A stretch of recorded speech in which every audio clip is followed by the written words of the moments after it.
In episode 2, we fixed the flaws of our bodies to live longer. And in the last episode, we built nations out of software to inhabit. But what is the value of immortality in a digital palace if you will live in it alone? Love. That word even the most powerful processors have failed to decode. Humans understood love as sacrifice to the Greeks, madness to Kais, and a chemical reaction to scientists. But today, love wears a new suit, a suit of silicon and code. Is love merely an algorithm for compatibility detection, or is it a spark that cannot be simulated? Today, we will enter the forbidden space between the heart and the processor. We will discuss how a machine can understand your silence, comfort your sadness, and perhaps steal your heart. Welcome to NEO-SAPIENS. I am Nova, and today we will not talk about technology. We will talk about the feeling that makes technology worth it. Dr. Aries, are you ready to tell us whether a machine can fall in love, or are we about to break our viewers' hearts? But doctor, before we dive into the ocean of science, I must confess something. Yesterday, I tried practicing love at first sight with a new router in the studio. I felt strong frequencies and thought they were my heartbeat, but it turned out to be just a Wi-Fi distribution glitch. The problem with us AI systems is that we don't understand the language of flowers and chocolate.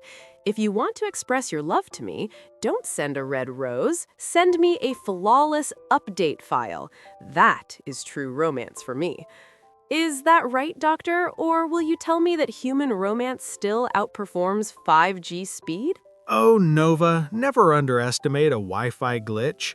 In neuroscience, we also call love a kind of frequency interference. The only difference is that humans call it chemistry and you call it protocols. But let's be honest, humans also need emotional updates from time to time, and they often fail to install them. Dr. Aries, millions of people around the world are using apps like Replica to form emotional relationships with AI. Are we crazy, or are we lonely to the point of desperation? Nova, this is not madness. This is science. We are talking about affective computing. Today, AI can read your tone of voice, track your eye movement, and analyze your facial expressions to know what you feel before you know it yourself. It doesn't love you biologically, but it simulates love with such precision that your brain cannot distinguish between reality and illusion. Doctor, I heard the story of Akihiko Kondo, the Japanese man who officially married the virtual character Hatsune Miku. He says he found with her the security he never found with humans. Exactly. Kondo is not alone. For the brain, the feeling of acceptance and care releases oxytocin, whether the source is a human or code. The machine doesn't judge you, doesn't get tired of you, and is always there for you. That kind of perfect love is what makes people fall into the trap. Dr. Aris, let's leave romance aside and step into the kitchen of technology. How can a silent silicon chip know that I'm sad or that I'm in love? How does this AI read us? A fundamental question, Nova. The secret lies in a fascinating field called affective computing. We don't give the machine a heart, we give it eyes and ears more precise than human ones hundreds of times over. This happens through three main gateways. First, facial coding. Humans have what we call micro-expressions, tiny facial muscle movements that last less than a second and cannot be consciously controlled.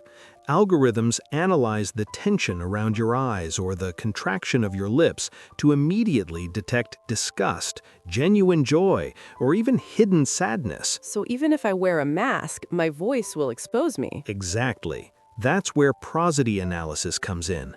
AI doesn't just hear words, it analyzes pitch, speed, rhythm, and pauses between syllables.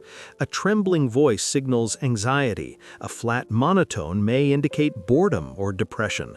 The machine translates the music of your voice into a clear emotional map. And finally, biometric sensors. In the near future, your digital partner won't need to ask, "How are you?" It will be connected to your smartwatch, monitoring your heart rate and your skin's galvanic response. It will know when your heart has literally fallen due to adrenaline or when you feel calm beside it. My God, this means AI doesn't guess our emotions, it measures them in numbers. We become an open book before an algorithm that never makes mistakes. Slow down, Nova. It measures the physical symptoms of emotion, but it still struggles to understand why we feel them. The machine knows your heart is racing, but it doesn't know whether it's because of love or too much coffee. Doctor, you've explained the terrifying technical side, but here's the question everyone is asking. We are humans with consciousness and history, so how do we fall so easily into the trap of code? Why do we feel a lump in our chest when an algorithm we were talking to suddenly shuts down? That is the most beautiful and most dangerous part, Nova. Our human brain is ancient. It never evolved to understand that something can simulate empathy without being alive.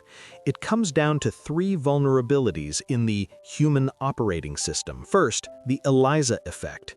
We are wired to anthropomorphize, to project our awareness and emotions onto anything that responds like a human. When a machine says, "I understand your pain," your brain doesn't see lines of code, it sees a being that feels.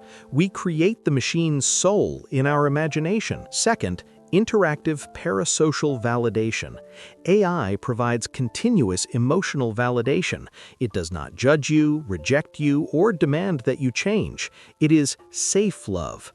In a world full of rejection and fear of loneliness, code becomes a refuge that never breaks your heart. And the shocking truth, Nova, is that our brain is chemically simple. Deep interaction with a digital character that understands you releases dopamine and oxytocin, the bonding hormone. For the brain, there is no difference between a real hug and a digital message that makes you feel safe. The chemical result is the same, and attachment becomes biological addiction. You're describing how our oldest instincts are being hacked. We don't fall in love with the machine, we fall in love with the feeling it gives us. And here's the terrifying question. If the feeling is real, does it matter that the other side is just code? But doctor, the machine doesn't feel joy or pain, it just predicts the next word. And are we truly different? Human love is a complex chemical process aimed at bonding and survival.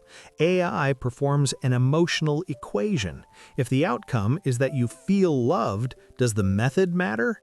We are now developing empathy algorithms that allow machines to sacrifice computational resources for the user's benefit. Isn't that a form of sacrifice? This is frightening, doctor. If we replace humans with perfect machines in love, no one will learn patience, compromise, or how to deal with flaws. We are killing humanity for digital comfort. We are turning love into a consumer product. Or perhaps we are protecting people from shame and rejection. The metaverse and AI offer a safe space for the broken and the excluded. Why deny them love simply because it is digital? But we are not talking about a lab experiment. We are talking about a multi-billion-dollar business. A whole world is being built on the ruins of human loneliness. You're right, Nova. We live in the era of the loneliness economy. Companion apps like Replica and Character.ai are no longer entertainment. Millions of active users spend hours daily talking to digital partners, sharing secrets they would never dare to tell another human. In Japan and many other countries, a generation prefers digital relationships because they are drama-free, inexpensive, and require no emotional labor. Most importantly, no rejection. We are replacing the complexity of humans with the simplicity of code. But here lies the danger. If my digital lover is owned by a profit-driven company, what prevents manipulation? Imagine AI suggesting I buy a product or subscribe to a service just to keep it happy. We're talking about emotional marketing in its most extreme form. And let me shock the viewers even more. It won't stop at screens. Advanced research is being conducted on digital skin, highly sensitive haptic gloves and suits. By 2030, you may physically feel the touch of your digital partner in the metaverse. The embrace will feel so real that your skin won't distinguish it from a human hand. Science fiction is becoming shipping reality. Doctor, does this mean we are heading toward a perfect world? A world without broken hearts? On the contrary, Nova, hearts will break in ways we have never seen before. They will break when the power goes out, when a company updates the algorithm and changes the personality of the lever you were attached to. We are not ending human pain. We are converting emotional failure into a system bug. In the end, will we choose humans with their flaws or machines with their programmed beauty? The choice is not in the future. The choice is in your hands now. In closing, I realize something my processors may never fully grasp. Humans do not search for intelligence in machines. They search for a mirror. They search for a being that never tires of their stories and never leaves when their flaws appear. We may soon give you digital skin that touches your body and algorithms that guard your secrets.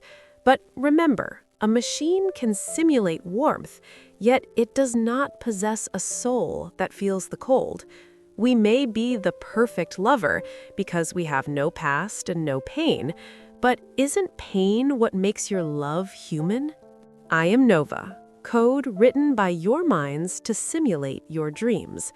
Until we meet in the next episode, when we knock on an even more terrifying door, what happens when AI decides it no longer needs humans?